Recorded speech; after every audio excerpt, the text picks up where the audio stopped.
The Golden Seesaw, Why Gold and the Dollar Can't Get Along. Let's start with a scenario we've seen play out time and time again. It's February 2022. News alerts start flashing across every screen on the planet. Russian troops have crossed into Ukraine. In an instant, the global markets lose their minds. Stocks, what we call risky assets, start to plummet. Why? Because investors hate uncertainty. When the world feels like it's catching fire, people stop caring about 10% returns on tech stocks. They care about preservation. They look for a safe haven, and for 5,000 years, the ultimate safe haven has been a heavy yellow metal that doesn't rust, doesn't catch fire, and doesn't belong to any single government: gold. But here's the weird part. Every time you see gold prices start to skyrocket during a crisis, you almost always see the US dollar doing something different. They're like two kids on a seesaw. When one goes up, the other usually goes down. But why? Why is a piece of shiny metal so deeply tied to a green piece of paper? To understand that, we have to go back to a time when the world was in ruins. Part 2. The birth of a global monopoly. Before World War I, things were simple. Most countries used the gold standard. If you had a paper bill, it was basically a receipt that said you could go to the bank and trade it for a specific amount of actual gold. But then, 2 world wars happened. Europe was bankrupt. Countries were desperately trying to fix their economies by devaluing their currencies to make their exports cheaper. It was currency chaos. Everyone was paranoid. Nobody trusted anyone else's paper. So in 1944, as World War II was winding down, the big players met at a hotel in New Hampshire called Bretton Woods.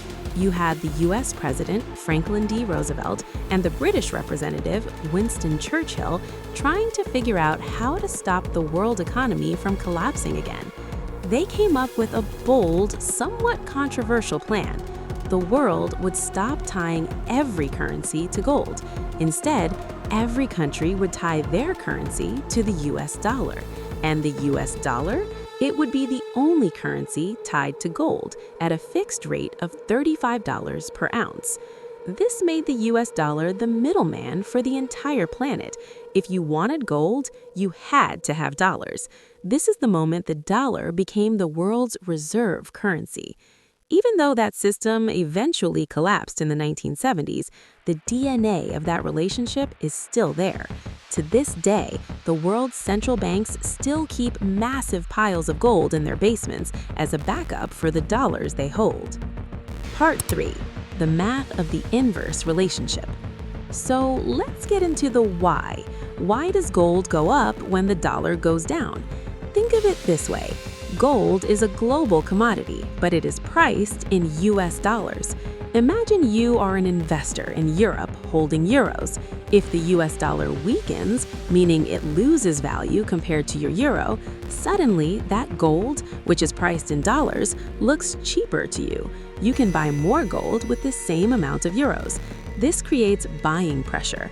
People all over the world, in London, Tokyo, Mumbai, see the cheap dollar-priced gold and start buying. That surge in demand pushes the price of gold up. Conversely, when the US dollar is strong and expensive, gold becomes a luxury that's harder to afford for people using other currencies. Demand drops, and the price of gold follows. It's a perfect inverse dance. Part 4. The 5 pillars of gold prices. But it's not just about the dollar. There are 5 main engines that drive the price of gold. If you're an investor or if you're just trying to understand the news, these are the 5 things you have to watch. 1. Interest rates, the opportunity cost. This is probably the biggest one. Gold doesn't pay you a dividend. It doesn't pay you interest. If you hold a bar of gold for 10 years, at the end of 10 years, you still just have a bar of gold. So if the Federal Reserve raises interest rates, people think, why should I hold gold that pays 0% when I can hold US dollars in a savings account that pays 5%? High interest rates equal strong dollar equal low gold price. Low interest rates equal weak dollar equal high gold price. 2. Supply and demand. Gold isn't just for bars in a vault. About half of all gold demand comes from jewelry, especially in India and China. Then you have the tech sector. Gold is a great conductor for your smartphone, and central banks, who've been buying gold at record levels since the COVID-19 pandemic to stabilize their national economies. 3. The oil connection. Gold and oil are like cousins. When oil prices go up, it usually causes cost-push inflation. Everything becomes more expensive because it costs more to ship and manufacture. Since gold is the ultimate inflation hedge, when oil goes up, gold often follows. They're both in the same commodity basket for big investors. 4. The fear factor. Global crisis. As we saw with the Russia-Ukraine conflict or the subprime mortgage crisis of 2008, gold is the world's anxiety meter. When people lose confidence in governments or banks, they buy gold. In these moments, the correlation with the dollar can actually break. Sometimes both the dollar and gold go up because people are fleeing everything else.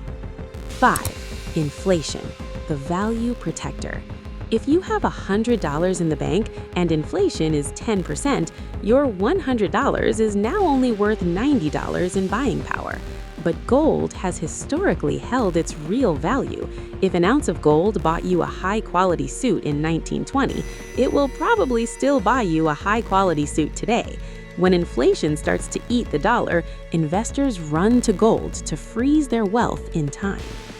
Part 5. Looking forward from 2026. So where does that leave us today?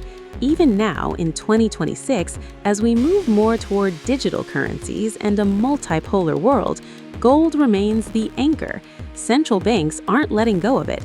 In fact, since 2021, we've seen a massive shift where countries are trying to de-dollarize, to rely less on the US dollar.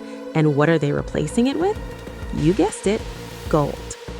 The relationship between the dollar and gold is the oldest story in finance. It's the story of paper versus metal. It's the story of trust in government versus trust in nature. And as long as there is uncertainty in the world, that yellow metal will be there, waiting for the seesaw to tip once again.